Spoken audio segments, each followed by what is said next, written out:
राजकारण, समाजकारण, कोकणातील प्रत्येक घडामोड.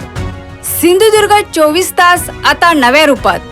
सिंधुदुर्ग संवाद. ताज्या घडामोडींसाठी आताच सबस्क्राइब करा. कुडाळ्यातील महावितरण कार्यालयावर माजी आमदार तथा जिल्हा प्रमुख वैभव नाईक यांच्या नेतृत्वाखाली शिवसेना उद्धव बाळासाहेब ठाकरे पक्षाच्या शिष्टमंडळाने आज धडक देत स्मार्ट वीज मीटर, वाढीव वीज बिले आणि धोकादायक भूमिगत वीज वाहिन्यांबाबत अधिकाऱ्यांना जाब विचारला.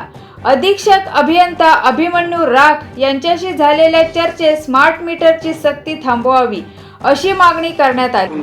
आज सिंधुदुर्ग जिल्ह्यातील शिवसेनेच्या शिष्टमंडळासंदर्भात समवेत महामंडळाच्या ऑफिसमध्ये भेट दिली. खरं तर सिंधुदुर्ग जिल्ह्यातल्या अनेक लोकांची अदानीच्या मीटर संदर्भात तक्रारी आहेत. तरी पण सरकारच्या जबरदस्तीमुळे हे मीटर बसवले जातात आणि त्यांच्यावर प्रशासनावर सरकारी राज्यकर्त्यांचा मोठा दबाव आहे. आता अधीक्षक अभियंत्यांनी हे मान्य केलं की जर अदानीचे मीटर आम्ही नाही बसवले, जे टार्गेट दिले, तर त्यांना सस्पेंड होणार आहेत. म्हणजे प्रत्येकाला सरकार एकीकडे माहिती देते की अदानीचे मीटर कंपल्सरी नाहीत आणि दुसरीकडे जे अदानीचे मीटर कंपल्सरी नाहीत असे अधिकारी जे पत्र देतात तर त्यांना सस्पेंड केलेल्या असे पुरावे आम्हाला अधीक्षक अभियंत्यांनी दिलेले आहेत. आणि त्यामुळे सरकारची दुतर्फा भूमिका आहे.